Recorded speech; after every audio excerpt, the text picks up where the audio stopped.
칠흑 같은 어둠이 내려앉은 최전방 고지대에는 살을 내는 듯한 칼바람이 몰아치고 있었다. 수십 년 만에 찾아온 기록적인 폭설은 세상의 모든 소리를 집어삼킬 기세로 맹렬하게 퍼부어대고 있었다. 제7보병연대 주둔지는 이미 허리춤까지 차오른 눈더미 속에 파묻혀 본래의 형체를 알아보기 힘들 지경이었다. 경계 근무를 서는 초병들의 시야는 불과 몇 미터 앞도 분간하기 어려웠고 거친 숨소리마저 얼어붙게 만드는 혹한이 병사들의 뼛속까지 파고들었다. 자연이 보여주는 압도적인 위용 앞에서 인간은 그저 한없이 작고 나약한 존재일 뿐이었다.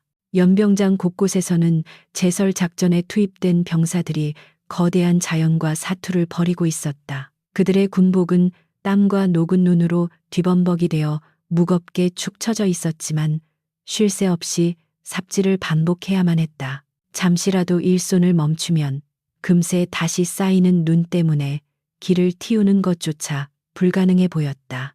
지친 기색이 역력한 병사들의 얼굴은 동상으로 붉게 달아올라 있었고 입에서는 끊임없이 하얀 입김이 뿜어져 나왔다. 전우들이 서로를 독려하는 고함 소리마저 거센 눈보라 소리에 묻혀 희미하게 들려올 뿐이었다. 그 아비규환의 현장 한가운데 묵묵히 넋가래를 밀며 눈을 치우는 한 인형이 있었다. 두꺼운 야전 상의에 모자를 깊게 눌러 쓴 탓에 얼굴은 잘 보이지 않았지만 능숙한 동작에서 뿜어져 나오는 기운은 예사롭지 않았다. 다른 병사들보다 체구는 다소 작아 보였으나 눈을 밀어내는 힘과 지구력은 건장한 청년들을 능가하고 있었다. 주변 병사들은 그가 누구인지 언제부터 그곳에 있었는지 정확히 알지 못했지만 묵묵히 자신의 목 이상을 해내는 낯선 전우에게 묘한 동질감과 고마움을 느끼고 있었다. 모자 아래로 드러난 날카로운 눈매의 주인은 국방부 검열단 소속 이지연 대위였다. 그녀는 예정된 정기 감찰 대신 악천후를 틈타 불시 점검을 감행하기로 결정하고 신분을 숨긴 채 부대에 잠입했다. 현장의 참혹한 실태는 그녀가 예상했던 것보다 훨씬 심각했다. 병사들에게 지급된 방한 장비는 턱없이 부족했고 제설 장비 또한 노후화되어 제 기능을 하지 못하고 있었다. 이지연은 묵묵히 삽질을 하면서도 예리한 시선으로 부대 운영의 허점을 하나하나 머릿속에 기록하고 있었다. 그때 거센 눈보라를 뚫고 검은색 지휘관용 차량 한 대가 미끄러지듯 연병장 진입로로 들어섰다. 체인 감는 소리가 요란하게 울려 퍼지며 작업 중이던 병사들의 시선이 일제히 그쪽으로 쏠렸다. 따뜻한 히터가 나오는 안락한 차 안에서 대기하던 운전병이 황급히 내려 뒷좌석 문을 열었다. 잘 닦인 전투화가 눈 위로 내려앉았고 깔끔하게 다려진 군복 위에 두툼한 장교용 파카를 걸친 사내가 모습을 드러냈다. 제7보병 연대의 지휘관이자 병사들에게 공포의 대상인 박철수 대령이었다. 박 대령은 찌푸린 얼굴로 주위를 둘러보며 가죽 장갑 낀 손으로 코를 막았다. 병사들이 흘린 땀 냄새와 눈 섞인 흙탕물이 그의 심기를 건드린 듯했다. 그는 병사들의 고충이나 안전 따위에는 전혀 관심이 없었다. 오로지 자신의 차량이 본청 건물 앞까지 편안하게 진입할 수 있는지, 그리고 자신의 눈앞에 거슬리는 것이 없는지에만 신경을 곤두세우고 있었다.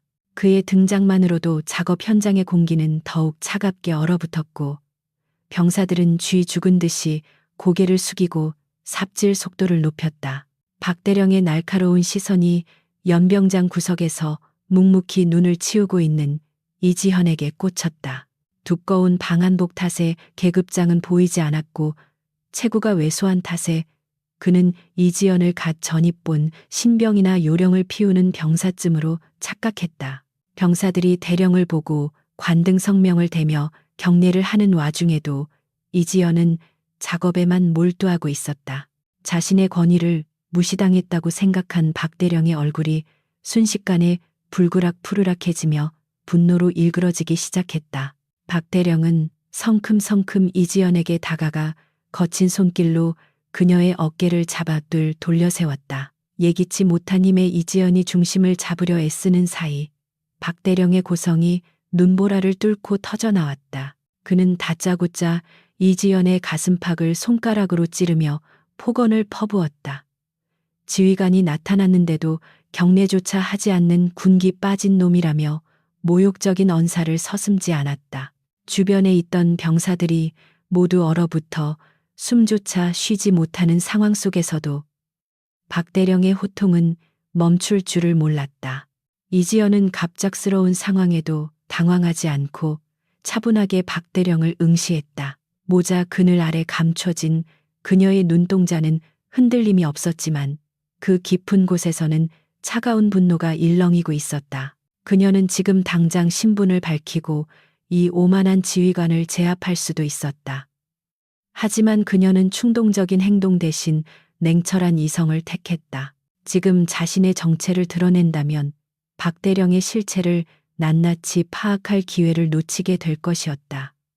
그녀는 입술을 굳게 다물고 모욕을 감내하기로 결심했다. 박대령은 침묵하는 이지연을 보며 더욱 기세등등해져 소리쳤다.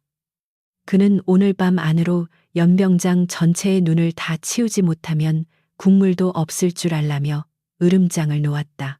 그것은 물리적으로 불가능한 명령이자 명백한 가혹 행위였다. 박 대령이 씩씩거리며 본청 건물로 사라진 뒤에도 그의 고함 소리는 눈보라 속에 메아리처럼 남아 있었다. 이지연은 조용히 다시 삽을 쥐었다. 하얀 눈보라 속에서 그녀의 눈빛은 그 어느 때보다 날카롭게 빛나고 있었다. 폭풍전야의 고요함이 시작되고 있었다. 박철수 대령의 차량이 본청 건물 뒤편으로 사라지자 연병장에는 다시금 무거운 침묵과 거센 눈보라 소리만이 남았다. 지휘관이 남기고 간 폭언의 잔재는 매서운 추위보다 더 깊숙이 병사들의 가슴을 파고들어 사기를 꺾어 놓았다. 병사들은 분노를 표출할 기운조차 남아있지 않은 듯 기계적인 동작으로 삽을 움직이며 눈을 퍼낼 뿐이었다.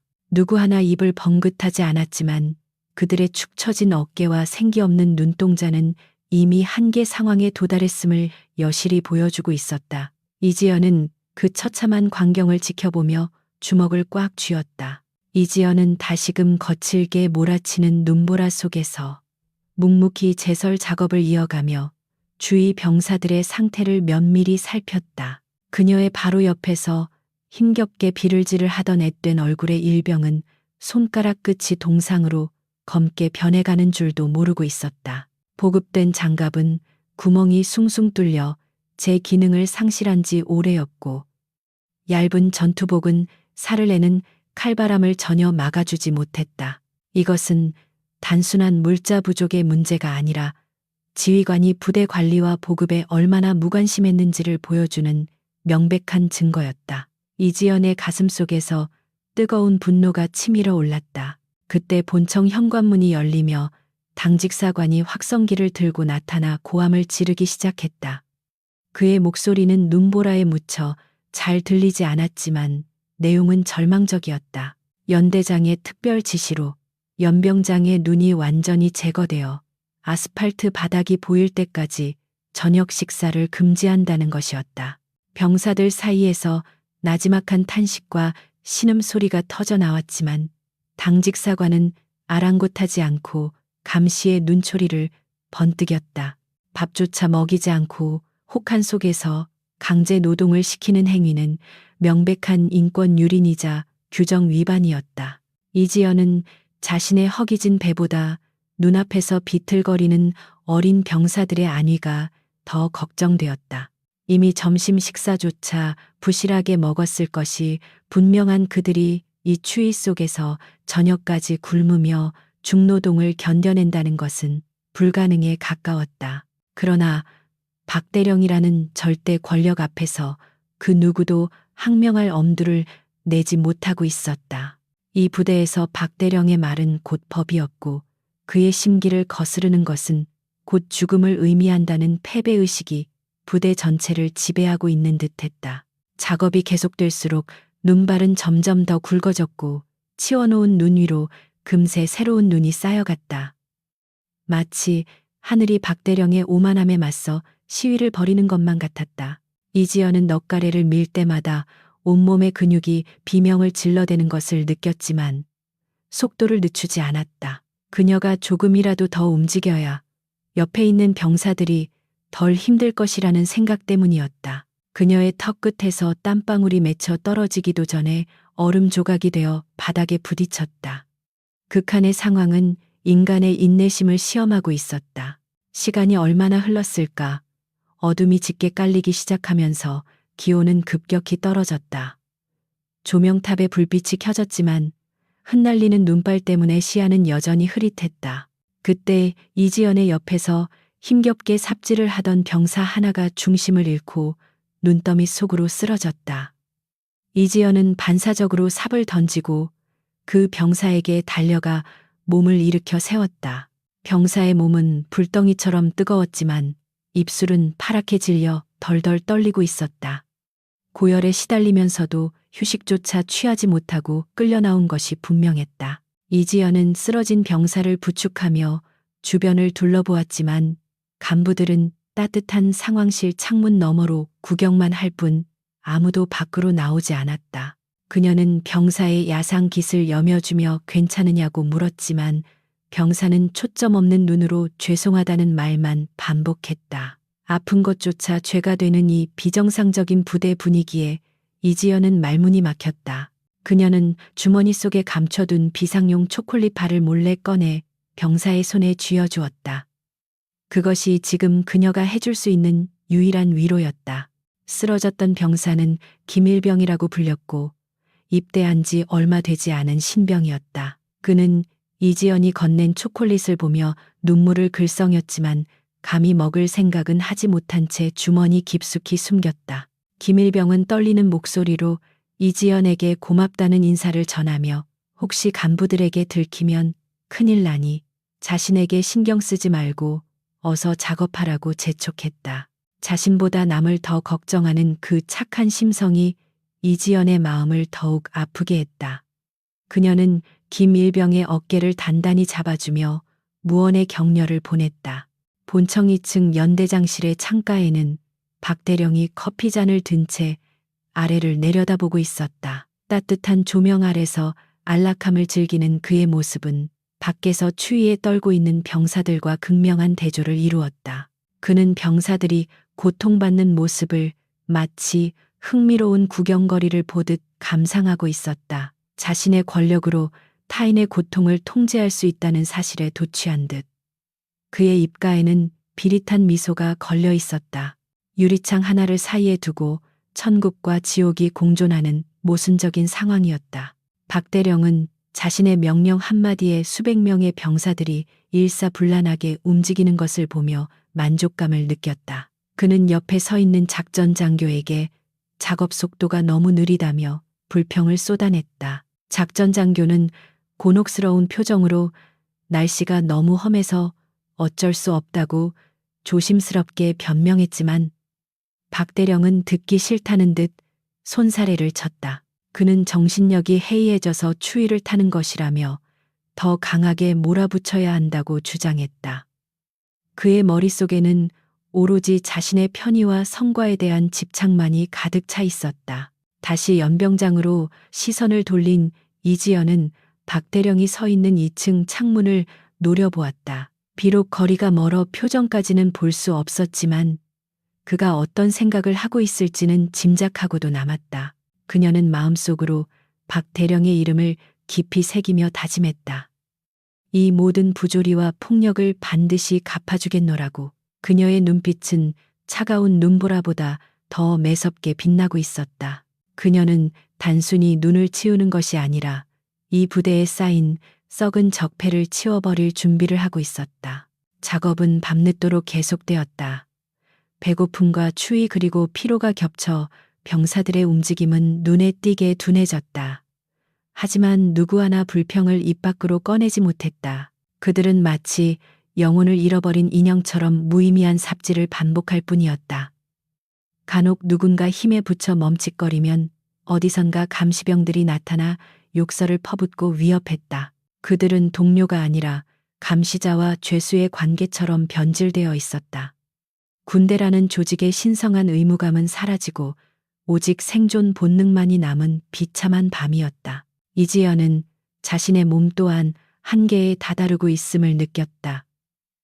손발의 감각은 이미 사라진 지 오래였고 들이마시는 숨마다 폐가 얼어붙는 듯한 통증이 느껴졌다. 하지만 그녀는 정신력으로 육체의 고통을 억누르며 버텼다.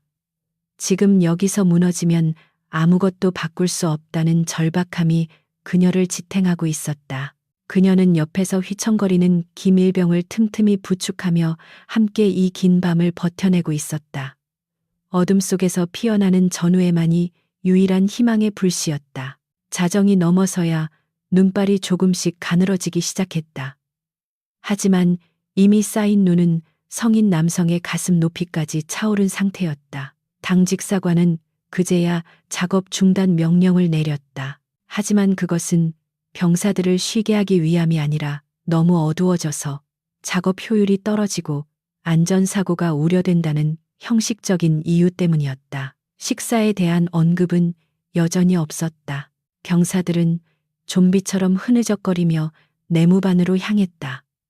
그들의 뒷모습에서는 안도감보다는 깊은 절망감이 묻어났다. 이지연은 병사들 틈에 섞여 내무반으로 이동했다. 젖은 군복이 몸에 달라붙어 얼음장처럼 차가웠지만 그녀의 신경은 온통 부대 내부 시설을 확인하는 데 쏠려 있었다.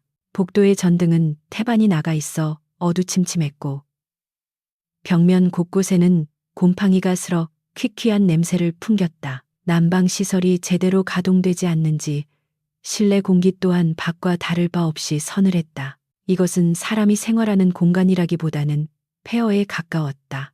내무반에 들어선 이지연은 참혹한 광경에 숨을 들이켰다.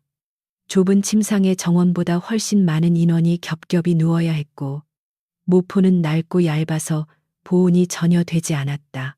병사들은 젖은 전투복을 말릴 곳도 마땅치 않아 서로의 체온에 의지해 몸을 웅크리고 있었다. 그 와중에도 선임병들은 후임병들에게 자리를 비키라고 강요하며 눈치를 주고 있었다. 극한의 환경은 인간의 이기심을 극대화시키고 전우애마저 갉아먹고 있었다. 이지연은 구석진 자리에 자리를 잡고 앉아 이 모든 상황을 침통하게 지켜보았다. 김일병이 조심스럽게 이지연의 옆으로 다가와 앉았다. 그는 여전히 열이 내리지 않아 얼굴이 붉게 상기되어 있었다. 그는 떨리는 손으로 건빵 한 봉지를 내밀며 이지연에게 권했다. 자신이 아까 몰래 숨겨둔 비상식량이라고 했다. 자신도 배가 고플 텐데 낯선 전우를 챙기는 그의 마음에 이지연은 울컥함이 치솟았다. 그녀는 건빵을 사양하며 김일병의 손을 따뜻하게 감싸 쥐었다. 그의 손은 거칠고 차가웠지만 그 안에 담긴 마음만은 누구보다 따뜻했다. 이지연은 김일병에게 조용히 물었다. 항상 이런 식이었느냐고. 김일병은 주위를 두리번거린 뒤 목소리를 낮춰 대답했다. 박대령이 부임한 이후로 모든 것이 최악으로 변했다고 했다. 보급품은 항상 부족했고 식사질은 형편없어졌으며 부당한 작업 지시는 일상이 되었다고 했다. 심지어 아픈 병사들을 꾀병이라며 영창에 보내는 일도 비일비재하다고 털어놓았다. 김일병의 증언은 이지연이 의심했던 모든 정황을 사실로 확인시켜 주었다. 그녀는 밤새 잠을 이루지 못하고 뜬 눈으로 밤을 지새웠다. 내무반 곳곳에서 들려오는 병사들의 기침 소리와 신음 소리가 그녀의 가슴을 찔렀다. 이들은 국가를 지키기 위해 청춘을 바치러 온 귀한 아들들이었다. 하지만 부패한 지휘관 한 사람 때문에 노예보다 못한 대우를 받으며 고통받고 있었다. 이지연은 어둠 속에서 주먹을 불끈 쥐며 맹세했다. 내일 해가 뜨면 반드시 이 지옥 같은 현실을 끝내버리겠노라고. 폭풍우가 지나간 자리에는 반드시 맑은 하늘이 드러나듯 정의가 승리하는 모습을 보여주겠다고 다짐했다. 새벽이 다가오면서 눈은 완전히 그쳤지만 추위는 절정에 달했다. 기상 나팔 소리가 울리기도 전에 당직 사관이 문을 박차고 들어와 고함을 질렀다. 연대장이 일어나기 전에 눈을 다 치워야 하니 당장 튀어나가라는 것이었다.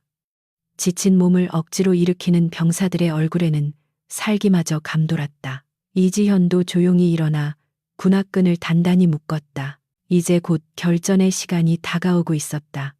그녀는 마음속으로 카운트다운을 시작했다. 박철수 대령의 몰락까지 남은 시간은 그리 길지 않을 것이었다. 연병장으로 나가는 병사들의 발걸음은 무거웠지만 이지연의 발걸음만은 확신에 차 있었다. 그녀의 눈빛은 밤새 더욱 깊고 날카로워져 있었다. 하얗게 쌓인 눈 위로 첫 발을 내딛는 순간 그녀는 자신이 해야 할 일이 무엇인지 명확하게 알고 있었다. 그것은 단순히 눈을 치우는 것이 아니라 군의 명예를 더럽히는 오물을 제거하는 것이었다. 차가운 새벽 공기를 깊이 들이마시며 이지연은 다가올 폭풍을 정면으로 마주할 준비를 마쳤다. 거대한 변화의 서막이 오르고 있었다. 동이 트기 시작한 새벽의 연병장은 그야말로 생지옥과 다름없었다. 밤새 내린 눈은 그쳤지만 기온은 영하 20도 밑으로 곤두박질 쳐 있었다. 병사들은 잠도 제대로 자지 못한 채 퉁퉁 부은 눈을 비비며 다시 삽을 들었다. 누구 하나 불평할 기력조차 남아있지 않은 듯 그저 기계적으로 눈을 퍼나르는 소리만이 삭막한 공기를 갈랐다. 입김이 나올 때마다 눈썹과 속눈썹에 하얗게 서리가 맺혔고 젖은 장갑은 그대로 얼어붙어 손가락을 움직이는 것조차 고통스러웠다. 이지현은 이 처참한 광경을 지켜보며 입술을 깨물었다. 식사 추진 차량이 도착하자 병사들의 눈빛에 잠시 생기가 도는 듯했다. 어제 점심 이후로 제대로 된 끼니를 때우지 못한 그들에게 밥은 유일한 희망이었다. 하지만 배식통 뚜껑이 열리는 순간 기대는 순식간에 실망과 분노로 바뀌었다. 밥은 찐 지 오래되어 떡처럼 굳어 있었고 국이라고 나온 것은 건더기 하나 없이 멀건 소금물이나 다름없었다. 반찬이라곤 얼어터진 김치 몇 조각과 말라비틀어진 멸치조림이 전부였다. 이것은 국방의 의무를 다하는 군인들에게 제공되는 식사라고는 도저히 믿기 힘든 수준이었다. 이재현은 배식 받은 국물을 한 숟가락 떠서 입으로 가져갔다.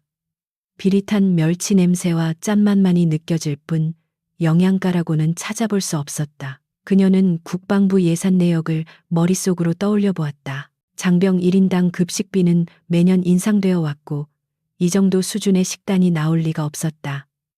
이것은 명백한 횡령의 증거였다.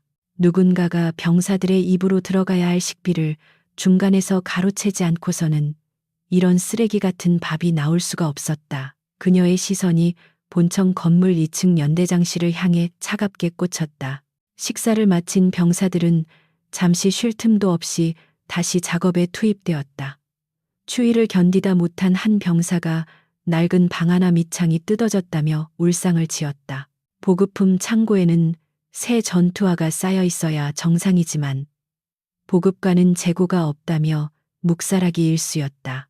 병사들은 임시 방편으로 비닐봉지를 발에 감거나 테이프로 신발을 칭칭 감아 추위를 막고 있었다. 이지연은 자신의 튼튼한 사제 등산 양말을 벗어주고 싶었지만 지금은 자신의 정체를 들키지 않고 더 많은 증거를 수집하는 것이 우선이었다. 작업이 진행될수록 장비들의 문제점도 속속 드러났다. 제설용 넉갈에는 플라스틱이 사가 조금만 힘을 주어도 부러져 나갔고 빗자루는 숯이 다 빠져 앙상한 가지만 남은 상태였다. 병사들은 부러진 도구를 끈으로 묶어 쓰거나 아예 맨손으로 눈덩이를 날라야 했다.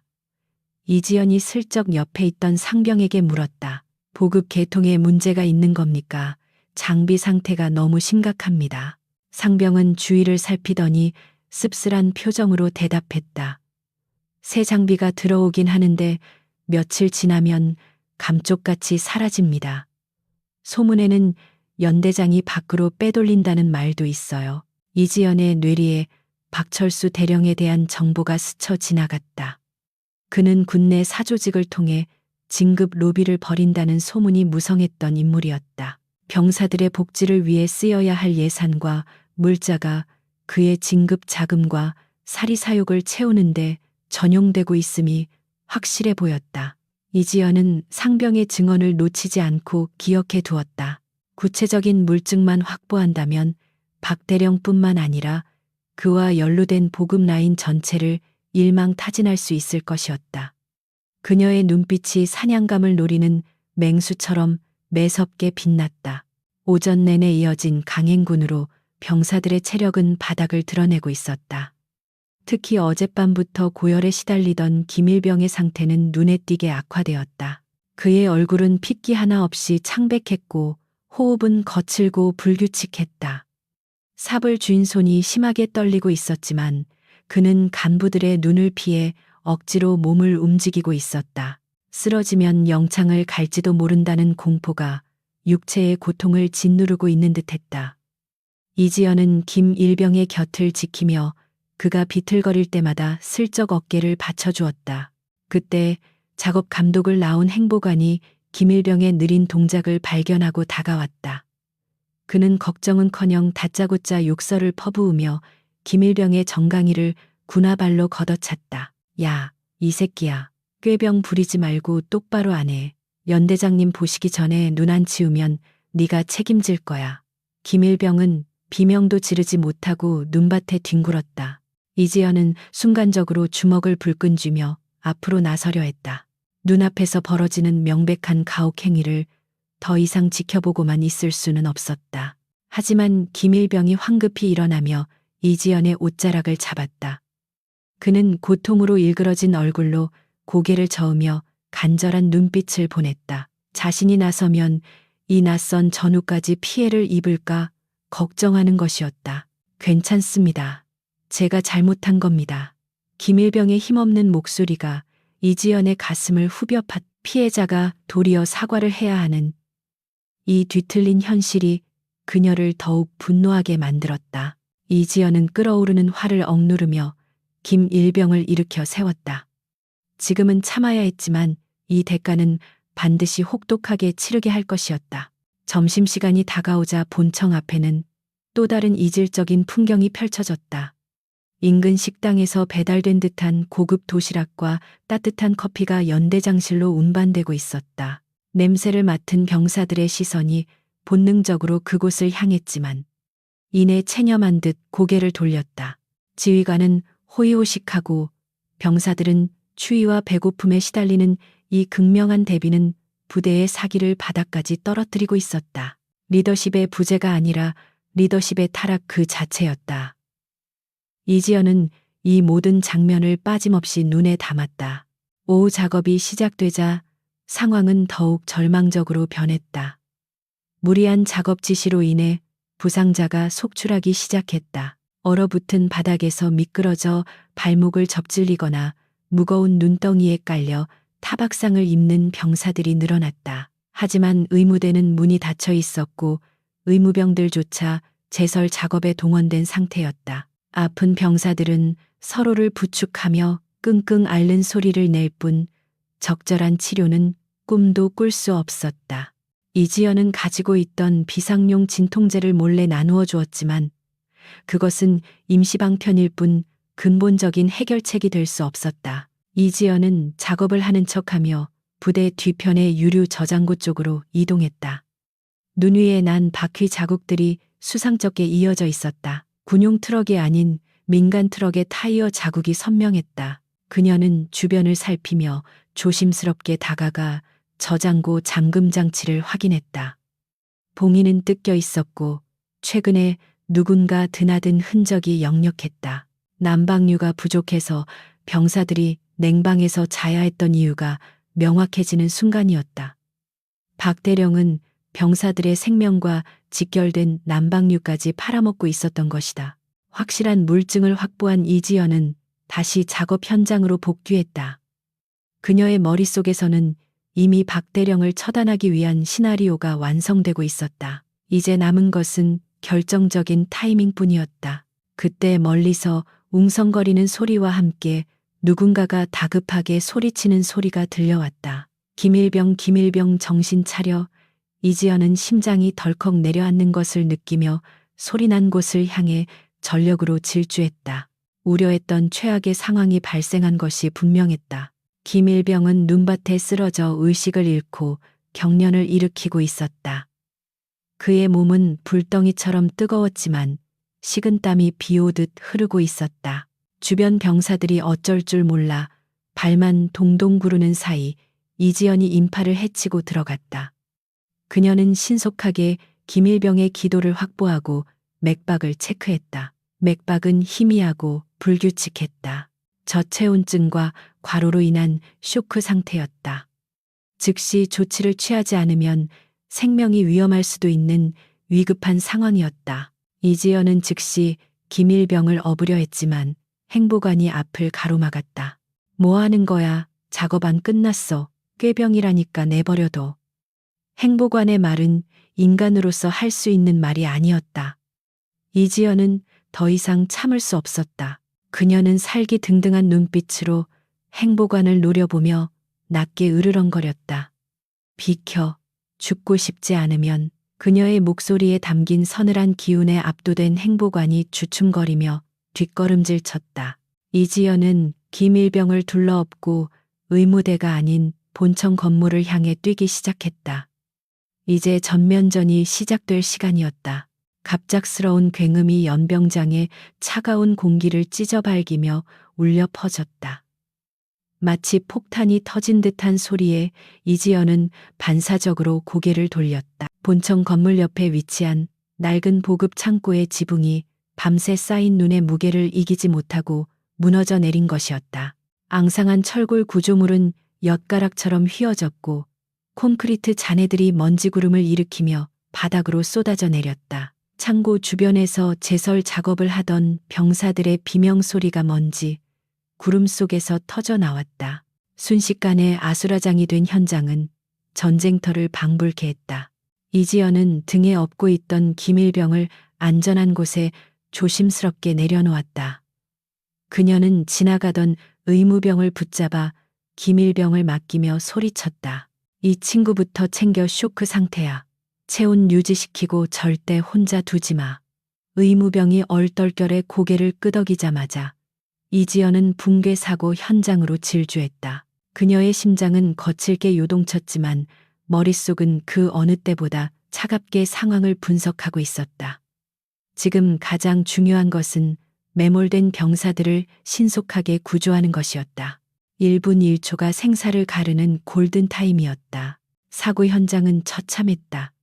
무너진 지붕과 벽돌 더미 아래에 몇 명의 병사들이 깔려 신음하고 있었다. 다행히 완전히 매몰되지는 않았지만 거대한 잔해들이 그들의 다리와 몸통을 짓누르고 있어 자력으로는 빠져나올 수 없는 상태였다. 주위에 있던 동료 병사들이 맨손으로 눈과 돌무더기를 치우려 안간힘을 쓰고 있었지만 역부족이었다. 공포에 질린 병사들은 우왕좌왕하며 어쩔 줄을 몰랐고 현장을 통제해야 할 간부들은 어디에도 보이지 않았다. 이지연은 즉시 현장 지휘에 나섰다. 거기 셋 저쪽 철골 들어. 너희 둘은 삽 가져와서 파내고 나머지는 잔해 치워. 이지연의 단호하고 힘있는 목소리가 혼란스러운 현장을 뚫고 퍼져나갔다.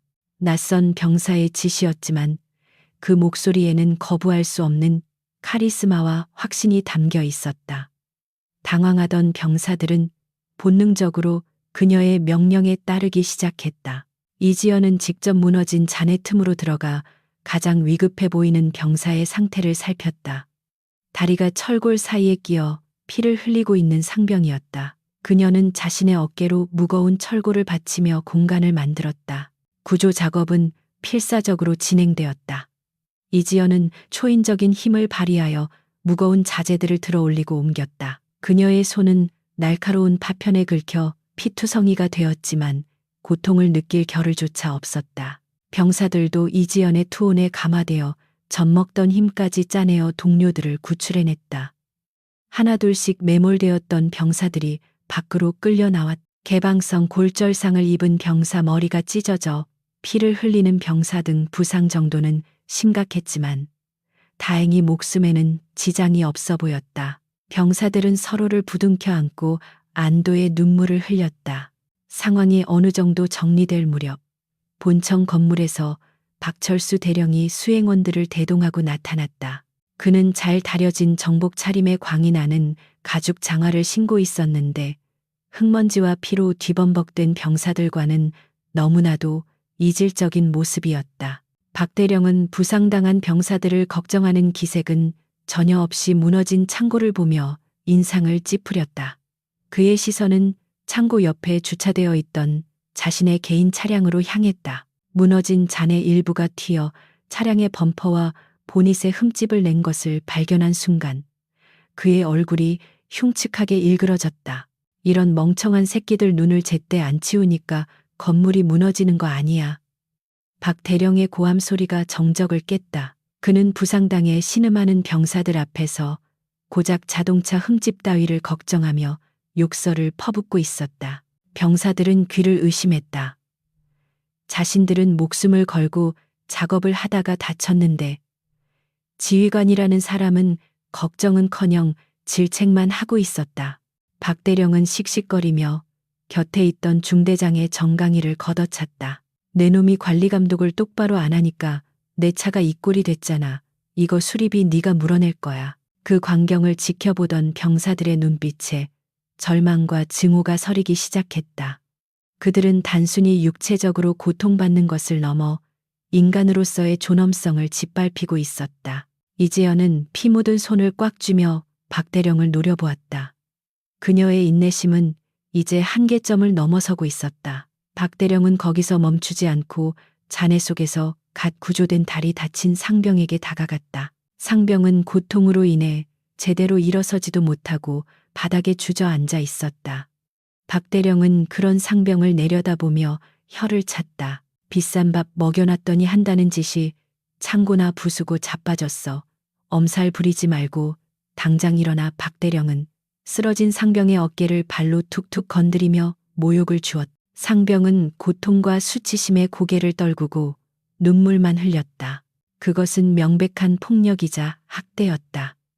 주변의 병사들이 주먹을 쥐고 부들부들 떨었지만 감히 대령에게 대항할 용기는 내지 못했다. 박 대령은 자신의 권위에 도취되어 병사들을 벌레 취급하며 잔인한 말을 이어갔다. 너 같은 놈들은 군인의 자격도 없어. 다 영창 보내버릴 거야. 그 순간 이지연이 군중을 해치고 앞으로 걸어나갔다. 그녀의 발걸음은 무거웠지만 망설임은 없었다.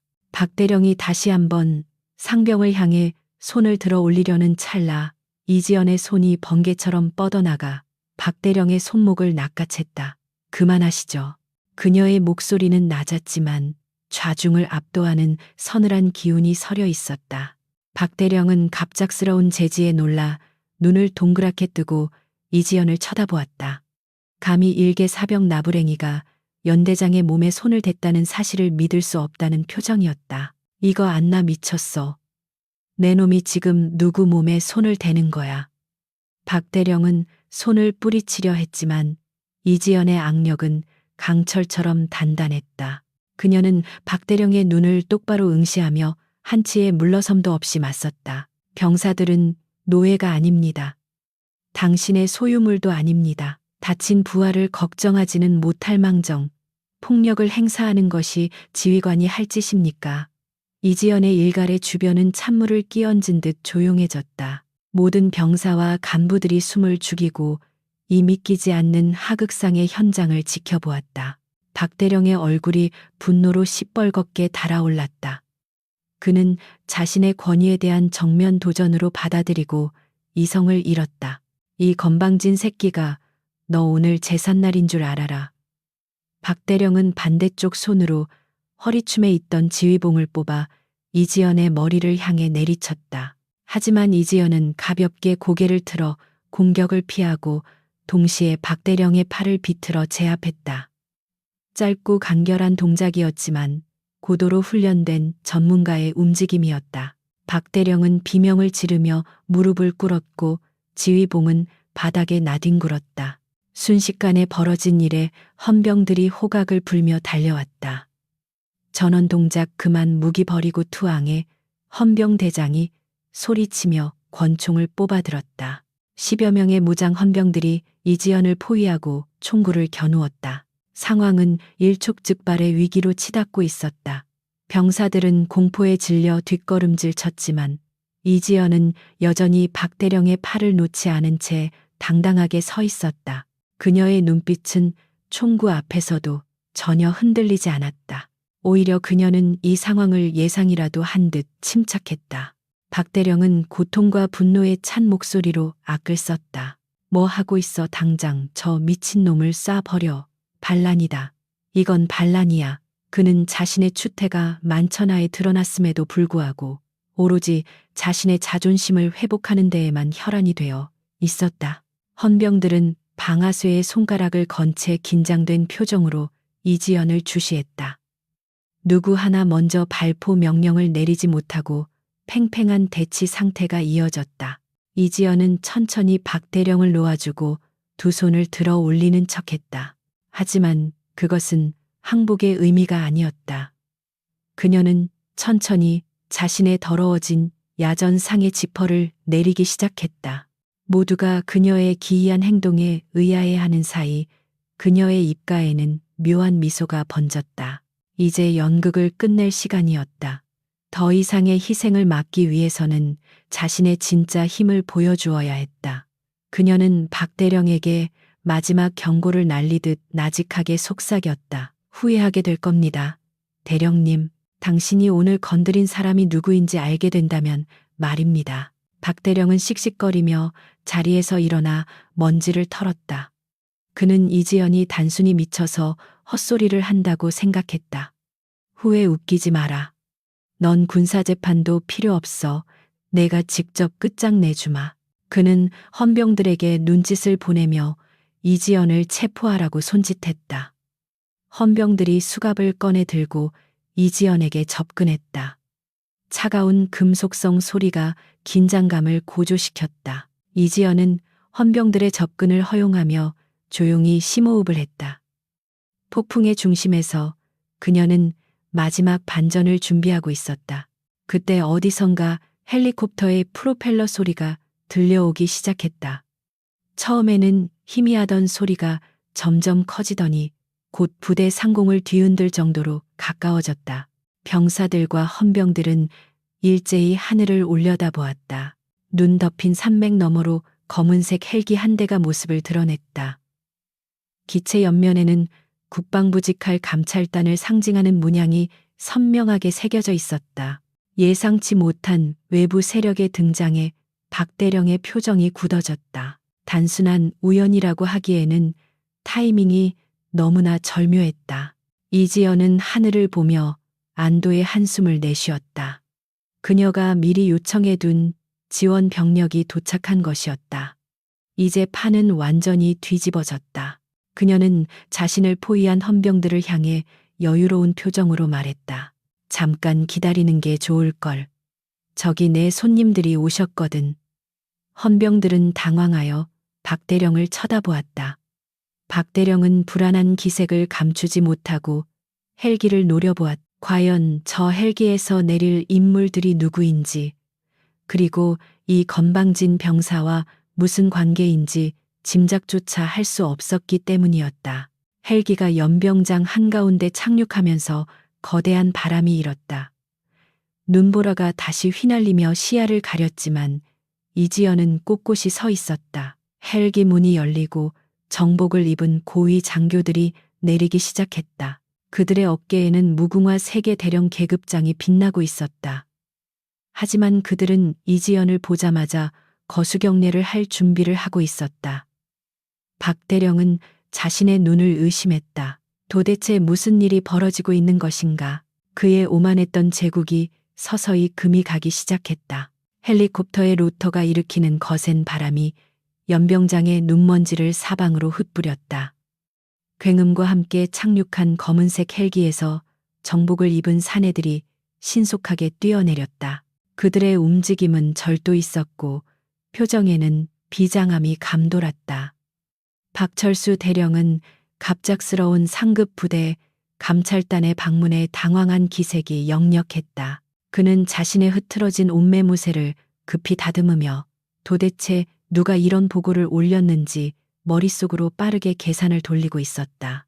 하지만 헬기에서 내린 인원들은 연대장인 박대령에게 눈길조차 주지 않고 헌병들에게 포위된 이지연 쪽으로 곧장 걸어갔다. 이 기이한 상황에 헌병들은 쥐고 있던 총을 슬그머니 내리며 주춤거렸다. 흑투성이가 된 야전 상의를 입고 헌병들에게 둘러싸인 병사와 그에게 경례를 하듯 다가오는 감찰관들의 모습은 누가 봐도 비현실적이었다. 박대령은 얼굴을 찌푸리며 소리쳤다. 거기 누구요? 감찰단에서 여긴 무슨 일로 온 거야? 지금 내 부하가 하극상을 벌여서 체포 중인데 방해하지 마시오. 그의 목소리에는 아직 상황 파악을 하지 못한 자의 오만함이 묻어 있었다. 그는 여전히 자신이 이 구역의 왕이라고 착각하고 있었다. 이지연은 자신을 향해 다가오는 감찰관들을 보며 천천히 입을 열었다. 수고가 많습니다. 그녀의 목소리는 차분했지만 그 안에는 거부할 수 없는 위험이 서려 있었다. 감찰관 중 가장 선임으로 보이는 중령이 이지연 앞에 멈춰서서 정중하게 거수경례를 올렸다. 충성 국방부 특명검열단 제1팀 현시간부로 도착했습니다. 늦어서 죄송합니다, 팀장님. 중령의 경례 구호가 연병장에 울려 퍼지는 순간 박대령의 눈동자가 지진이라도 난 듯 심하게 흔들리기 시작했다. 주변에 있던 병사들과 간부들은 자신의 귀를 의심했다. 방금 중령이 일개 사병에게 팀장님이라고 부르며 경례를 한 것이다. 정적 속에서 이지연은 입고 있던 더러운 병사 방한복의 지퍼를 내렸다. 두꺼운 옷이 바닥으로 툭 떨어지자 그 안에서 단정하게 갖춰 입은 정복이 드러났다. 어깨 위에서 빛나는 다이아몬드 3개의 대위 계급장, 그리고 가슴에 달린 국방부 특수감찰관 흉장이 겨울 햇살을 받아 찬란하게 번쩍였다. 그녀는 더 이상 눈치우는 병사가 아닌 국방부 장관의 직속 권한을 위임받은 저승사자였다. 박대령은 입을 딱 벌린 채 아무 말도 하지 못했다. 자신의 눈앞에 있는 이 왜소한 체구의 여자가 바로 전군을 공포에 떨게 한다는 얼음마녀 이지연 대위였다니. 계급은 대위였지만 특수감찰관으로서 그녀가 가진 권한은 일개 연대장의 생사 여탈권을 쥐고 흔들기에 충분했다. 박 대령의 얼굴에서 핏기가 싹 가셨다. 그는 방금 전까지 자신이 그녀에게 퍼부었던 폭언과 폭행, 그리고 그녀가 목격했을 부대의 참상을 떠올리며 극심한 공포에 휩싸였다. 다리에 힘이 풀려 주저앉을 뻔한 것을 간신히 참았다. 이지연은 헌병들을 둘러보며 차갑게 명령했다. 지금 당장 무장 해제하고 원대 복귀한다. 내 명령 없이 움직이는 자는 반란 방조죄로 즉결 처분하겠다. 헌병들은 사색이 되어 허둥지둥 총을 어깨에 메고 뒤로 물러났다. 연대장의 명령보다 더 무서운 감찰관의 서슬퍼런 불호령에 그들은 감히 눈도 마주치지 못했다. 상황은 완전히 역전되었다. 포위되었던 것은 이지연이 아니라 이제 박철수 대령과 그를 추종하던 부패한 간부들이었다. 연병장의 공기는 순식간에 무겁게 가라앉았다. 박 대령은 떨리는 목소리로 어떻게든 상황을 모면해보려 애썼다. 이복의 이 대위, 뭔가 오해가 있는 모양인데 나는 그저 병사들 기강을 잡으려고. 그는 비굴한 미소를 지으며 이지연에게 다가가려 했다. 하지만 이지연은 그를 벌레 보듯 차가운 눈빛으로 일갈했다. 오해 병사들을 짐승 취급하고 국고를 횡령하고 부상병을 방치한 게 오해입니까? 당신은 지휘관 자격이 없습니다. 아니 군복을 입을 자격조차 없습니다. 그녀의 말은 비수처럼 날아와 박대령의 심장에 꽂혔다. 이지연은 감찰관들에게 손짓하며 지시를 내렸다. 박철수 대령을 직무유기 가혹, 행위 횡령 및 군용물 절도 혐의로 긴급 체포합니다. 지금 즉시 연대장실을 폐쇄하고 모든 서류와 전산 기록을 압수하세요. 도주나 증거 인멸의 우려가 있으니 신병을 철저히 확보하도록. 그녀의 말이 떨어지기가 무섭게 헌병들이 아닌 감찰 요원들이 박 대령의 양팔을 결박했다. 박 대령은 이건 모함이야. 내가 누군지 알아. 내 동기들이 가만히 있지 않을 거야. 라고 발악했지만 이미 대세는 기울어진 뒤였다. 그 광경을 지켜보던 병사들의 눈에는 뜨거운 눈물이 고였다. 꿈이 아니었다. 절대 무너지지 않을 것 같았던 박대령의 독재가 자신들과 함께 눈을 치우던 작은 여군의 손에 의해 무너져 내리고 있었다. 그들은 환호성 대신 숙연한 침묵으로 이지연에게 경의를 표했다. 이지연은 병사들 쪽으로 몸을 돌려 정중하게 고개를 숙였다. 늦게 와서 미안합니다. 그리고 부당한 대우를 받게 해서 정말 미안합니다. 이제부터는 모든 것이 정상으로 돌아갈 겁니다. 그녀의 진심 어린 사과에 몇몇 병사들은 참았던 울음을 터뜨렸다. 이지연은 즉시 현장 지휘권을 인수하고 수습에 나섰다. 의무대장은 뭐 하나 전 병력 집합시켜서 동상 환자와 부상자부터 분류하고 즉시 후송 조치해. 그리고 취사반은 지금 당장 창고 개방해서 있는 재료 다 털어넣어 따뜻한 밥과 고깃국 끓여서 전 병력에게 배식하도록. 그녀의 명령은 구체적이고 신속했다. 얼어붙어 있던 부대 시스템이 그녀의 지시에 따라 다시 힘차게 돌아가기 시작했다. 병사들은 서로를 부축하며 의무대로 향했고 취사반 굴뚝에서는 오랜만에 하얀 연기가 피어올랐다. 이지연은 붕괴 현장에서 구조된 병사들이 누워있는 임시 천막으로 발걸음을 옮겼다. 그곳에는 다리가 부러진 상병과 머리를 다친 병사들이 고통을 참으며 누워 있었다. 이지연이 들어오자 병사들은 억지로 몸을 일으키려 했지만 그녀는 손을 저어 그들을 제지했다. 편하게 있어. 움직이지 마. 그녀는 무릎을 꿇고 병사들의 손을 하나하나 잡아주며 상태를 살폈다. 차가웠던 그녀의 눈빛이 병사들을 대할 때만큼은 따뜻한 봄햇살처럼 부드럽게 변해 있었다. 한 병사가 떨리는 목소리로 물었다. 정말 대위님이셨습니까?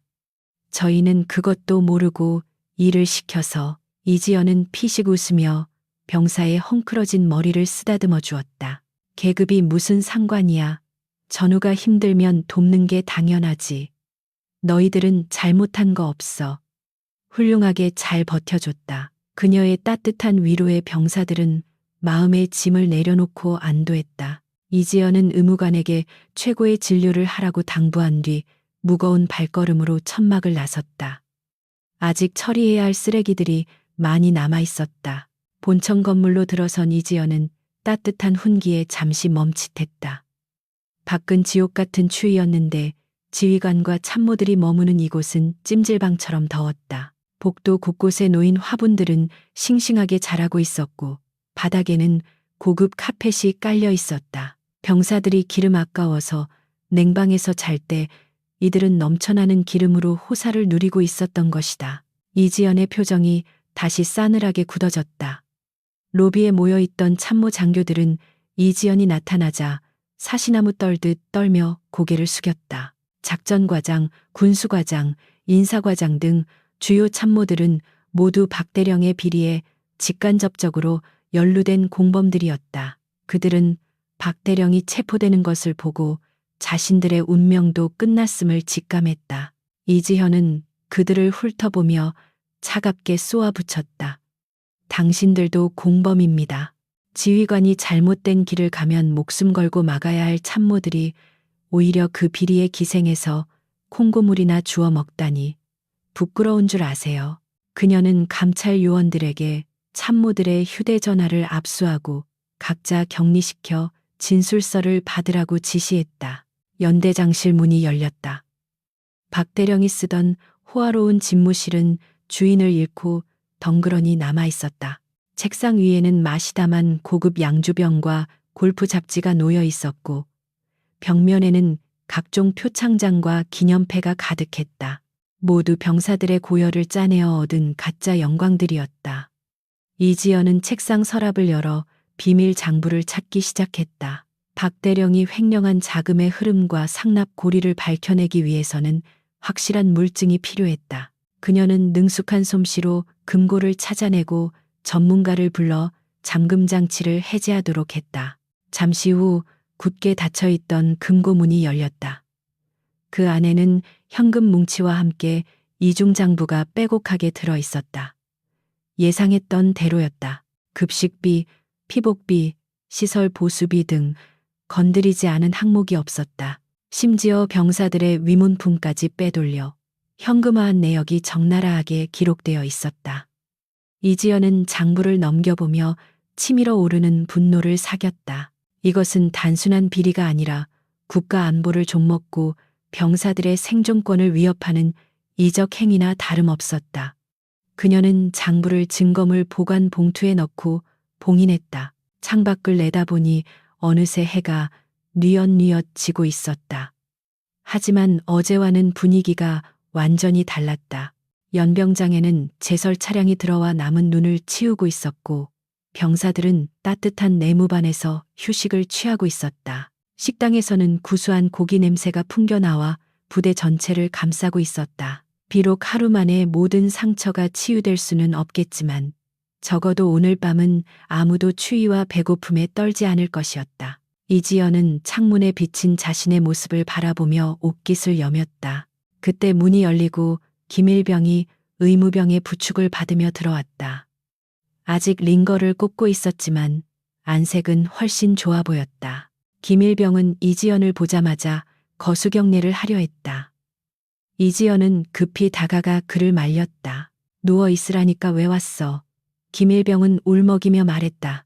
감사하다는 말씀을 꼭 드리고 싶어서. 대위님 아니었으면 저 정말 죽었을지도 모릅니다. 그의 진심 어린 눈빛에 이지연은 가슴 한구석이 찡해옴을 느꼈다. 그녀는 김일병의 손을 꼭 잡아주었다. 네가 살린 거야. 네가 포기하지 않고 버텨줬기 때문에 나도 힘을 낼 수 있었어. 빨리 나아서 멋진 군인이 되어라. 그게 나한테 보답하는 길이야. 이지연의 격려에 김일병은 눈물을 닦으며 힘차게 고개를 끄덕였다. 이지연은 김일병을 돌려보낸 뒤 의자에 깊숙이 몸을 파묻었. 긴장이 풀리자 피로가 한꺼번에 몰려왔다. 하지만 쉴 틈은 없었다. 이제부터 본격적인 수사가 시작될 것이고 박대령의 배후에 있는 더 큰 세력들과의 싸움이 기다리고 있었다. 밤이 깊어가고 있었다. 하지만 제7보병 연대의 밤은 그 어느 때보다 밝았다. 병사들의 웃음소리가 간간히 들려왔고 초병들의 힘찬 경계 구호 소리가 밤하늘을 갈랐다. 정의가 바로 섰을 때 조직이 얼마나 빠르게 회복될 수 있는지를 보여주는 증거였다. 이지연은 책상 스탠드 불빛 아래서 보고서를 작성하기 시작했다. 펜 끝에서 써 내려가는 글자 하나하나가 썩은 환부를 도려내는 수술칼이 될 것이었다. 그녀의 밤은 아직 끝나지 않았다. 임시 조사실로 개조된 연대장실의 공기는 무겁게 가라앉아 있었고 숨막히는 긴장감이 감돌았다. 박철수 대령은 수갑을 찬 손을 책상 위에 올려놓은 채 붉게 충혈된 눈으로 이지연을 노려보고 있었다. 그는 여전히 자신의 몰락을 받아들이지 못한 듯 거친 숨을 몰아쉬며 분노를 표출했다. 박 대령은 자신이 수십 년간 군 생활을 하며 쌓아온 인맥과 업적을 나열하며 이 조사가 부당하다고 고함을 질렀다. 그의 목소리는 방음이 잘 되지 않는 문틈을 타고 복도까지 흘러나왔지만 그 누구도 귀담아 듣는 사람은 없었다. 이지연은 박 대령의 맞은편에 앉아 차가운 시선으로 그의 발악을 지켜보며 침묵을 유지했다. 그녀의 앞에는 박 대령의 비밀 금고에서 압수한 이중장부와 각종 비리 증거물들이 산더미처럼 쌓여 있었다. 이지연은 서두르지 않고 서류 한 장을 천천히 넘기며 입을 열었다. 그녀는 박 대령이 병사들의 식자재 납품업체와 결탁하여 저질 등급의 재료를 납품받고 차액을 챙긴 내역을 읊었다.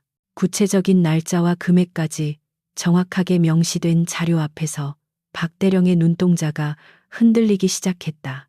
박 대령은 억지로 웃음을 터뜨리며 그건 관행이었다고 변명하며 상황을 모면하려 했다. 그는 군대라는 조직이 돌아가기 위해서는 어쩔 수 없는 융통성이 필요하다며 자신의 범죄를 합리화했다.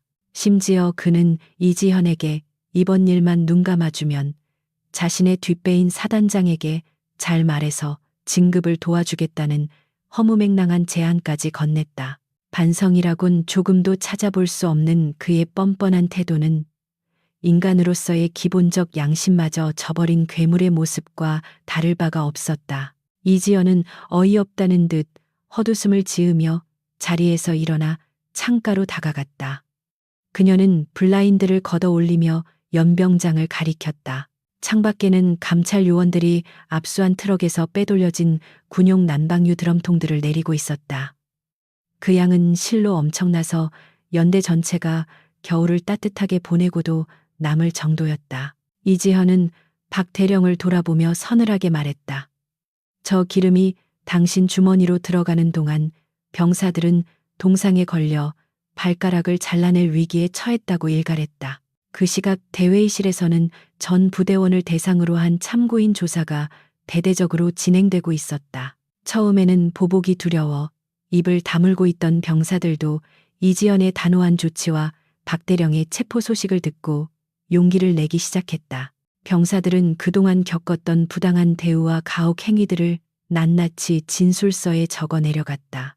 종이 위에는 피와 눈물로 얼룩진 제7보병연대의 어두운 역사가 빼곡하게 채워지고 있었다.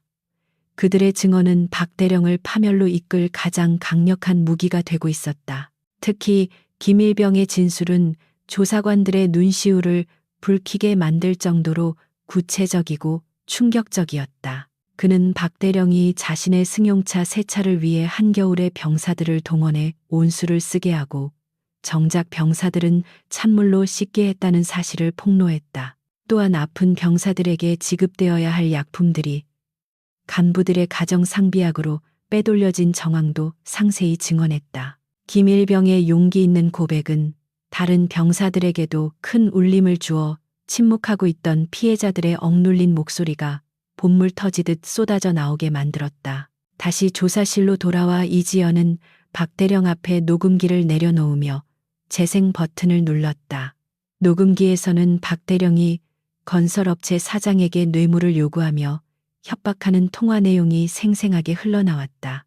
부대 시설, 보수 공사비를 부풀려 리베이트를 챙기려는 추악한 거래의 현장이었다. 자신의 목소리를 듣자 박대령의 얼굴은 흑빛으로 변했다. 그는 이제 더 이상 빠져나갈 구멍이 없음을 직감하고 절망적인 표정으로 의자 깊숙이 몸을 파묻었다. 하지만 박대령은 마지막 지푸라기라도 잡는 심정으로 자신의 휴대전화를 쓰게 해달라고 애원했다. 그는 자신을 비호해줄 군단장에게 연락하면 이 모든 상황을 뒤집을 수 있다고 믿고 있었다. 이지연은 잠시 고민하는 듯 하더니 의외로 순순히 휴대전화를 건네주었다. 그녀는 이미 상부와의 조율을 마친 상태였기에 박대령의 시도가 헛수고임을 알고 있었기 때문이었다. 박대령은 떨리는 손으로 단축 번호를 눌렀지만 수화기 너머에서는 차가운 신호음만 들려올 뿐이었다. 몇 번의 시도 끝에 겨우 연결된 전화기 너머의 목소리는 박대령의 기대와는 전혀 달랐다. 믿었던 군단장은 박대령의 목소리를 듣자마자 불호령을 내리며 연을 끈차고 소리쳤다. 이미 국방부 장관에게 직접 보고가 올라갔고 언론에서도 취재를 시작했다는 소식에 꼬리 자르기를 시전한 것이었다. 전화는 매정하게 끊어졌고 박대령은 망연자실한 표정으로 전화기를 떨어뜨렸다. 그가 그토록 자랑하던 인맥이라는 성벽은 권력의 비정한 속성 앞에서 모래성처럼 허무하게 무너져 내렸다. 이지연은 싸늘하게 식은 눈으로 박대령을 내려다보며 결정타를 날렸다. 당신이 믿던 권력은 당신이 쓸모 있을 때만 존재하는 것이라고 말했다. 이제 당신은 군의 수치이자 범죄자일 뿐이며 그 누구도 당신을 구해주지 않을 것이라고 못 박았다. 박대령은 바닥에 주저앉아 어린아이처럼 울음을 터뜨렸다. 하지만 그것은 피해자들에 대한 참회가 아니라 자신의 처지에 대한 연민과 억울함의 눈물일 뿐이었다. 끝까지 이기적인 그의 모습에 이지연은 고개를 저었다. 조사는 밤새도록 이어졌고 새벽이 되어서야 1차 조사가 마무리되었다. 박대령을 비롯해 작전과장, 군수과장 등 핵심 가담자 5명이 긴급 체포되어 헌병대 호송차에 올랐다. 그들이 연행되는 모습을 보기 위해 병사들이 연병장으로 몰려 나왔다. 수갑을 차고 고개를 숙인 채 끌려가는 지휘관들의 모습은 병사들에게 묘한 카타르시스를 안겨주었다. 그것은 단순한 복수가 아니라 짓밟혔던 정의가 다시 바로 서는 과정을 목격하는 벅찬 감동이었다. 이지연은 호송차가 떠나는 모습을 끝까지 지켜보며 깊은 한숨을 내쉬었다. 거대한 악을 제거했지만 그녀의 마음은 여전히 무거웠다. 이 부대가 입은 상처가 너무나 깊었기에 완전히 회복되기까지는 많은 시간과 노력이 필요할 것임을 알기 때문이었다. 하지만 그녀는 희망을 보았다. 부당함에 맞서 목소리를 낸 병사들의 용기가 있는 한 이 부대는 다시 일어설 수 있을 것이라는 확신이 들었다. 눈보라가 멈춘 새벽 하늘에는 희미하게 별들이 빛나고 있었다. 날이 밝자마자 부대는 빠르게 정상화 수순을 밟기 시작했다. 상급 부대에서 파견된 임시 지휘부는 이지연의 권고에 따라 병사들의 복지 향상을 최우선 과제로 삼았다. 창고에 쌓여있던 새 전투복과 방한화가 전 장병에게 지급되었고 고장났던 난방시설 수리를 위해 기술자들이 투입되었다. 따뜻한 온기가 감도는 내무반에서 병사들은 서로의 새 옷을 만져보며 믿기지 않는다는 표정을 지었다. 당연히 누려야 했을 권리를 되찾은 것뿐인데도 그들에게는 기적처럼 느껴졌다. 식당 메뉴도 완전히 바뀌었다. 아침 식사로 김이 모락모락 나는 소고기 미역국과 신선한 과일이 나오자 병사들의 환호성이 터져 나왔다. 그동안 굶주림에 시달렸던 병사들은 허겁지겁 밥을 먹으며 행복해했다. 이지연은 식당 한 구석에서 그 모습을 지켜보며 옅은 미소를 지었다. 병사들이 배불리 먹고 따뜻하게 자는 것, 그것이 지휘관이 해야 할 가장 기본적이고 중요한 임무임을 다시 한번 되새겼다. 그녀는 자신의 식판을 들고 병사들 틈에 섞여 앉았다. 이지연이 자리에 앉자 주변 병사들이 일제히 숟가락을 멈추고 그녀를 바라보았다. 어려워하는 기색이 역력했지만 그 눈빛 속에는 존경과 감사가 가득했다. 이지연은 편하게 먹으라며 손짓하고는 옆에 앉은 이등병의 국에 고기를 더 얹어주었다. 딱딱하고 무서운 감찰관이 아닌 친누나 같은 다정함에 병사들의 긴장이 풀리며 말문이 트이기 시작했다. 식당 안은 금세 훈훈한 이야기꽃으로 가득 찼고 웃음소리가 끊이지 않았다. 오후에는 외부 의료진이 도착하여 전 장병에 대한 건강검진을 실시했다. 동상 초기 증상을 보이던 병사들은 즉시 입원 치료를 받게 되었고 영양실조 기미가 있던 병사들에게는 특별 영양제가 지급되었다. 이지연은 의료진과 함께 다니며 한 명 한 명 세심하게 상태를 확인했다. 그녀는 단순히 시스템을 고치는 것을 넘어 병사들의 몸과 마음의 상처까지 보듬어주고 싶었다. 그것이 자신이 이 자리에 온 진정한 이유라고 생각했다.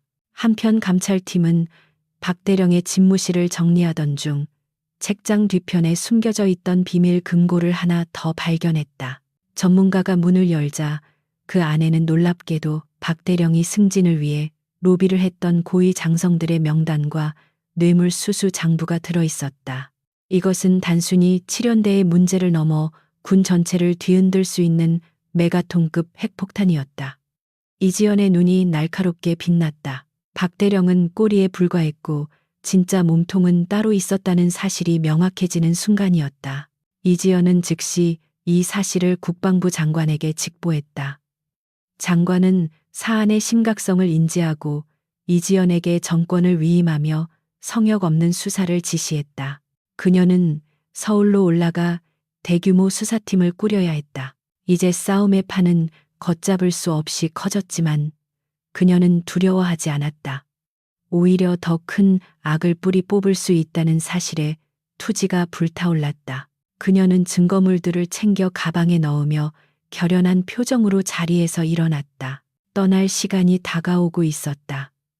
이지연은 짐을 챙겨 연병장으로 나왔다. 헬기가 그녀를 태우기 위해 대기하고 있었다. 그녀가 떠난다는 소식에 훈련을 하던 병사들이 모두 멈춰서서 그녀를 바라보았다. 누가 시키지도 않았는데 병사들은 오와 열을 맞춰 도열하기 시작했다. 그들의 얼굴에는 아쉬움과 고마움이 교차하고 있었다. 이지연은 그들의 눈빛을 하나하나 마주하며 가슴 벅찬 감동을 느꼈다. 군인으로서 느낄 수 있는 최고의 명예로운 순간이었다. 그때 붕괴 사고 때 다쳤던 상병이 목발을 짚고 절뚝거리며 앞으로 나왔다. 그는 병사들을 대표해 이지연에게 경례를 올렸다. 대위님 정말 감사합니다. 저희는 대위님이 보여주신 정의를 평생 잊지 않겠습니다. 그의 선창에 따라 연병장에 모인 수백 명의 병사들이 일제히 충성을 외치며 경례를 붙였다.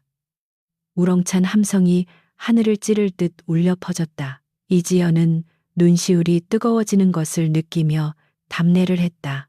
그녀의 손끝이 눈썹에 닿는 순간 그녀는 자신이 지켜낸 것이 무엇인지 확실히 깨달았다.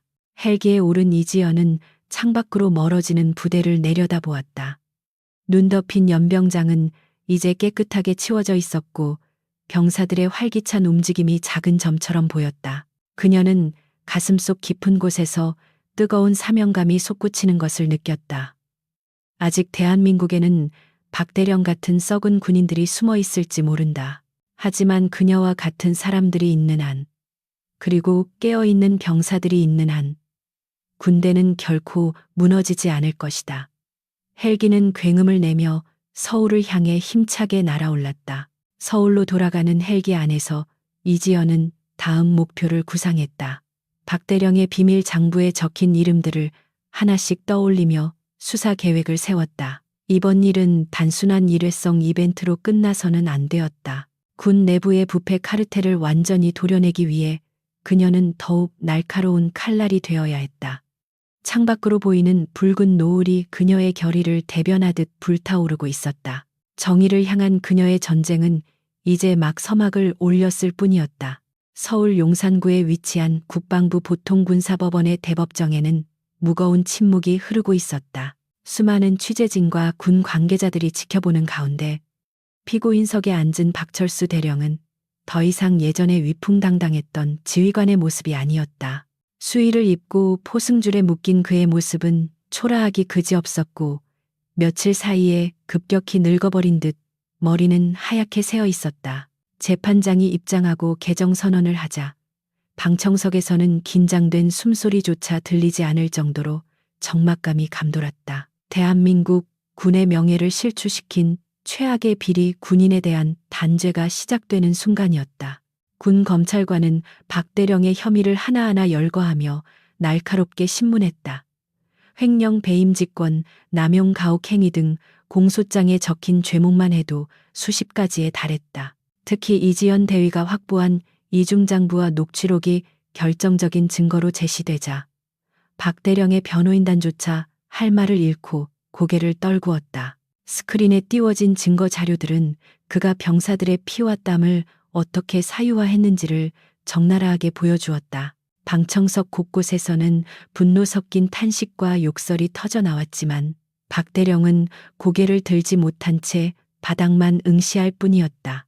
증인 신문 시간에는 제7보병연대 병사들의 영상 증언이 이어졌다. 김일병을 비롯한 피해 장병들은 담담하지만 힘있는 목소리로 그날의 참상과 박대령의 비인격적인 대우를 증언했다. 추위와 배고픔 속에서 죽음의 공포를 느꼈던 병사들의 진술은 재판장의 공기를 숙연하게 만들었다. 박대령은 거짓말이라고 소리치고 싶었지만 수백 명의 일관된 진술 앞에서는 그 어떤 변명도 통하지 않았다. 그는 자신이 저지른 죄의 무게에 짓눌려 숨조차 제대로 쉬지 못하고 있었다. 재판장은 판결문을 낭독하기 전 군인으로서의 본분을 망각한 박대령의 행위가 국가 안보에 미친 악영향을 엄중히 꾸짖었다. 피고인은 지휘관으로서 부하를 보호해야 할 의무를 저버리고 자신의 사리사욕을 위해 신성한 국방의 의무를 모독했다. 재판장의 목소리는 단호하고 엄격했다. 주문이 낭독되었다. 징역 15년, 불명예 전역, 그리고 횡령액, 전액 추징 및 벌금형. 방청석에서는 환호성과 박수가 터져 나왔다. 정의가 실현되는 순간 박대령은 다리에 힘이 풀려 주저앉고 말았다. 박대령의 몰락은 끝이 아니라 시작이었다.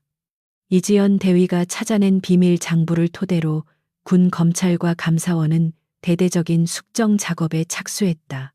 박대령에게 뇌물을 받고 뒤를 봐주던 장성들과 국방부 내 부패 카르텔이 줄줄이 엮여 나왔다. 별들의 무덤이라 불릴 정도로 수많은 고위 장교들이 옷을 벗거나 구속되었다. 언론은 연일 이 사건을 대서특필하며 눈보라 속의 영웅 이지연 대위의 활약상을 집중 조명했다. 썩은 살을 도려내는 고통은 컸지만 대한민국 군대는 비로소 건강함을 되찾아가고 있었다. 계절은 흘러 어느덧 7연대 주둔지에도 따뜻한 봄이 찾아왔다. 겨우내 쌓였던 눈이 녹아내린 연병장 주변에는 노란 개나리가 피어올랐다. 부대의 풍경은 몇 달 전과는 완전히 달라져 있었다. 새로 부임한 연대장은 청렴하고 덕망 높은 인물로 병사들과 함께 구보를 하고 식사를 하며 소통하는 지휘관이었다. 낡고 허름했던 막사는 최신식 시설로 리모델링 되었고 식당에서는 매일 영양 균형이 잡힌 맛있는 식사가 제공되었다. 병사들의 얼굴에는 그늘 대신 생기와 웃음이 넘쳐 흘렀다. 김일병은 이제 어엿한 상병이 되어 분대장 견장을 차고 있었다. 건강을 완전히 회복한 그는 신병들에게 존경받는 모범 병사가 되었다. 작업 시간에는 솔선수범하여 가장 힘든 일을 도맡았고 쉬는 시간에는 후임들의 고민을 들어주는 든든한 형 같은 존재였다. 그는 가끔 연병장 한 구석을 바라보며 지난 겨울의 일을 회상하곤 했다. 그날의 지옥 같았던 눈보라와 그 속에서 나타난 구원자 같았던 이지연 대위의 모습을 떠올리면 아직도 가슴이 벅차올랐다. 신병들이 전입을 오면 선임병들은 을의 전설의 제설 작전 이야기를 무용담처럼 들려주었다. 야, 너희들 이 연병장 눈을 누가 다 치웠는지 아냐? 바로 국방부 전설의 감찰관님이시다. 이야기는 입에서 입으로 전해지며 살이 붙고 과장되기도 했지만 그 핵심에 담긴 교훈만은 명확했다. 어떤 권력도 정의 앞에서는 무릎 꿇을 수밖에 없으며 군인의 진정한 가치는 계급장이 아니라 책임감과 전우회에서 나온다는 사실이었다. 이지현의 이름은 7연대의 수호신처럼 병사들의 가슴 속에 새겨져 있었다. 서울 국방부 청사별관 특수감찰팀 사무실은 늦은 밤까지 불이 꺼지지 않고 있었다. 이지연 대위의 책상 위에는 여전히 처리해야 할 서류 더미가 산처럼 쌓여 있었다. 그녀는 7연대 사건 이후 국민적인 영웅으로 떠올랐지만 쏟아지는 인터뷰 요청과 강연 제의를 모두 정중히 거절했다. 그녀에게 중요한 것은 세상의 명성이 아니라 아직도 어딘가에서 고통받고 있을 병사들을 찾아내는 것이었다. 그녀는 묵묵히 자신의 자리에서 본연의 임무에만 집중하고 있었다. 경무에 시달리던 그녀에게 한 통의 편지가 배달되었다. 발신인은 제7보병연대 김민수 상병이었다. 이지연은 잠시 펜을 놓고 편지 봉투를 뜯었다. 삐뚤빼뚤하지만 정성스럽게 꾹꾹 눌러 쓴 글씨가 눈에 들어왔다. 김상병은 부대가 얼마나 좋아졌는지, 자신이 얼마나 건강하게 잘 지내고 있는지 소상히 적어 놓았다. 그리고 마지막에는 대위님 덕분에 군인으로 다시 태어날 수 있었습니다. 제대하는 날까지 부끄럽지 않은 군인이 되겠습니다. 라는 다짐이 적혀 있었다. 이지연은 편지를 읽어 내려가며 뭉클한 감동을 느꼈다. 수많은 악당을 잡아넣고 훈장을 받는 것보다 병사 한 명의 진심 어린 감사 인사가 그녀에게는 더 큰 보상이었다. 그녀는 편지를 소중히 접어 다이어리 사이에 끼워 넣었다. 지치고 힘들 때마다 이 편지는 그녀를 다시 일으켜 세우는 원동력이 될 것이었다. 그녀는 창밖의 서울 야경을 바라보며 깊은 숨을 들이마셨다. 도시의 불빛은 화려했지만 그 그림자 속에는 여전히 해결해야 할 과제들이 많이 숨어 있었다. 그때 사무실 문이 열리고 부관이 급하게 들어와 보고서를 내밀었다. 팀장님, 강원도 최전방 GOP 부대에서 익명의 제보가 들어왔습니다. 보급품 횡령과 구타 의혹이 짙습니다. 이지연의 눈빛이 순식간에 날카롭게 변했다. 휴식의 달콤함을 즐길 새도 없이 또 다른 전장이 그녀를 부르고 있었다. 그녀는 망설임 없이 자리에서 일어났다. 피로 따위는 이미 그녀의 안중에도 없었다. 군복 상의를 걸쳐 입는 그녀의 동작에는 결연한 의지가 묻어났다. 출동 준비해. 헬기 띄우고 이번에는 잠입 감찰이 아니라 공개 감찰로 간다. 이지연은 단호하게 명령을 내렸다. 더 이상 숨어서 지켜볼 필요가 없었다. 그녀의 이름 석자만으로도 부패한 지휘관들은 공포에 떨 것이기 때문이었다. 그녀는 책상 위에 놓인 베레모를 집어쓰고 매무새를 가다듬었다. 거울 속에 비친 그녀의 눈동자는 그 어느 때보다 맑고 강인하게 빛나고 있었다. 그녀는 자신의 어깨에 놓인 무게를 기꺼이 감당할 준비가 되어 있었다. 국방부 청사를 나서는 이지연의 발걸음은 거침이 없었다. 밤 공기는 차가웠지만 그녀의 가슴 속에는 뜨거운 열정이 타오르고 있었다. 그녀가 가는 길은 험난하고 적들로 가득 차 있겠지만 결코 멈추지 않을 것이다. 대한민국 60만 장병들의 인권과 명예를 지키는 파수꾼으로서 그녀는 언제나 가장 어둡고 추운 곳을 향해 달려갈 것이다. 어둠이 깊을수록 별은 더 밝게 빛나는 법이니까. 헬기장에는 다시금 거센 바람이 불고 있었다. 로터가 돌아가는 굉음이 심장을 두근거리게 만들었다. 이지연은 헬기에 오르기 전 잠시 뒤를 돌아보았다. 멀리서 동이 터오는 새벽 하늘이 붉게 물들고 있었다. 폭풍우가 지나간 자리에 반드시 태양이 떠오르듯 그녀의 정의도 언젠가는 온 세상을 환하게 비출 것이라는 믿음이 있었다. 그녀는 미소를 지으며 헬기에 몸을 실었다. 새로운 전설을 쓰기 위한 또 다른 비행이 시작되고 있었다. 전국의 모든 병사들이 편안하게 잠들 수 있는 그날까지 얼음마녀 이지연의 감찰은 계속될 것이다.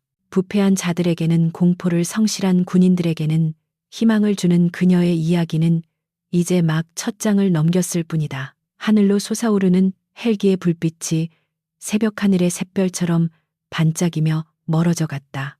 세상은 여전히 불의로 가득 차 있지만 그것을 바로잡으려는 사람들이 있는 한 희망은 결코 사라지지 않을 것이다.